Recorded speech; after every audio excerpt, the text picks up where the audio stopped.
ብትሄድም ሌላ እመጣለሁ ብለው ስለሚያስቡ እኔ ልቅደምልሽ፣ እኔ ልሞትልሽ። ሰላም ሰላም፣ ውድ ቤተሰቦች እንዴት አላችሁ? በያላችሁበት ቦታ ሰላምታችሁ ይብዛልኝ እያልኩ ዛሬ ደግሞ እንግዳ አለኝ። እሴ ይባላል። በጣም ወደው ወንድሜ ነው። ዩቲዩበር ነው፣ ዲዛይነር ነው። እንኳን ደህና መጣ። እንኳን ደህና ቆየ ወንድሜ።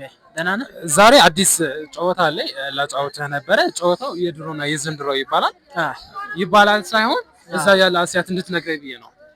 ጥሩ። አሁን ምን መሰለህ ሀሳቡ የድሮ ባሎች ከሚስታቸው ጋር ምናምን ወይ የሆነ ሰር ምናምን ወይ የሆነ ገበያ ምናምን ሲሄዱ እነሱ ይቀድሙ ነበረ።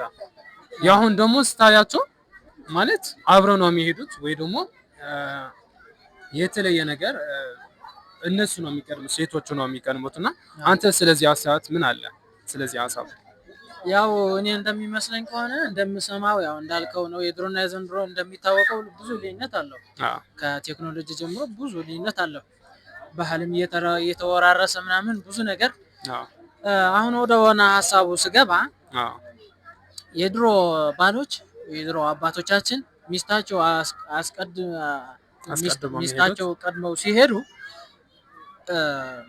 ሌላ ዘራፊ እንዳይዘርፍባቸው ስለሚወዷት ስለሚያፈቅሯት ሌላ እንዳይዘርፍባቸው ስለሚፈልጉ ቃል ኪዳናቸው አጥብቀው እንዲኖሩ በጋራ ስለሚፈልጉ ለዛ ነው እንደዛ የሚያደርገው። የዘንድሮ ግን ብትሄድም ከኔ ጋር ብትሆንም ኦኬ ሌላ ብትሄድም ሌላ እመጣለሁ ብለው ስለሚያስቡ ምንም ግድ የላቸውም፣ ግድ አይሰጣቸውም። ያው ለዛ ነው ብዬ አስባለሁ በእኔ አስተያየት። አንተ ሚስትን አሁን እንደዛ ነው የምታደርጋት? ብትሄድም ባትሄድም እንደዛ ነው የምትለው? አይ አይደለም። እኔማ ሚስቴ ስለምወዳት ስለማከብራት አቅፌ ነው ይዚያት መሄድ የምፈልገው።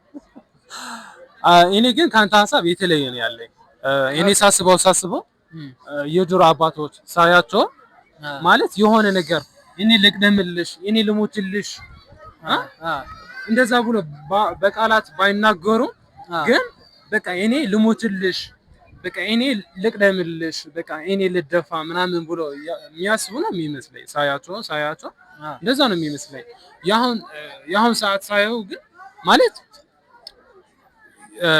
ሴቶቹ የሚቀድሙት ፈርስት ሌዲስ የሚባለው ነገር አለ። እነሱ አሁን ሴቶቹ የሚቀድሙበት ምክንያት ሼፕ ለማየት ነው፣ ሼፕ ለማየት ምናምን ይመስለኛል። የኋላ ማለት ነው። የትኛው ሼፕ እንዳወራው እናንተ ታውቃላችሁ። ያላወቃችሁት ደግሞ እንድነግራችሁ ከፈለጋችሁ ወይ ደግሞ እዛ ኮሜንት ላይ አሳውቂ። ለዚህ ቻናል አዲስ የሆናችሁ ደግሞ ሰብስክራይብ ማድረጋችሁ እንዳትረሱ፣ ላይክ ያደርጋችሁ። ከኛ ጋር ቆይታ የነበራችሁ አመሰግናለሁ። Thank you so much.